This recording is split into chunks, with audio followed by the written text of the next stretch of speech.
সোমবার সকাল থেকে লেবাননের দক্ষিণাঞ্চলে দফায় দফায় সংঘর্ষ এবং বিমান হামলা চালায় ইসরায়েলি বাহিনী।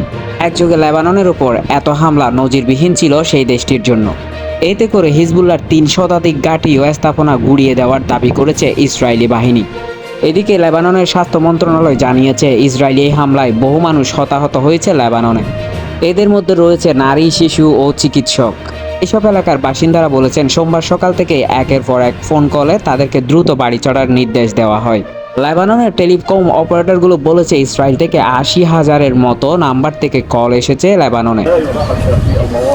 এদিকে ইসরায়েলের হামলার পর বসে থাকেনি লেবাননও, পাল্টা রকেট হামলা চালিয়েছে হিজবুল্লাহ। এক বিবৃতিতে তারা জানায়, ইসরায়েলের নেতানিয়াহু বাহিনীর অবস্থান লক্ষ্য করে তারা মুহুর্মুহু হামলা চালিয়েছে রকেট। সেই সাথে তারা দাবি করে এই অঞ্চলে বেশ কিছু ক্ষয়ক্ষতি হয়েছে।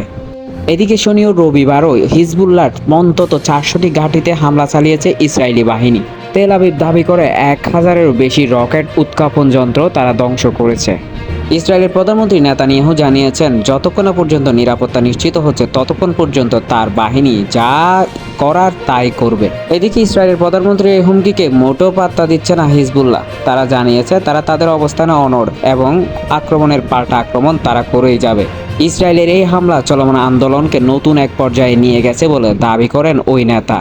এদিকে দুই পক্ষের পাল্টাপাল্টি আক্রমণের ঘটনা মধ্যপ্রাচ্যে আবারও অশান্তির বীজ বপন করতে পারে বলে এমনটা আশা করছেন নিরাপত্তা বিশ্লেষকরা। কিন্তু আমেরিকার প্রেসিডেন্ট জো বাইডেন যথাসম্ভব পরিস্থিতি স্বাভাবিক করার চেষ্টা করতেছেন বলে জানান তিনি।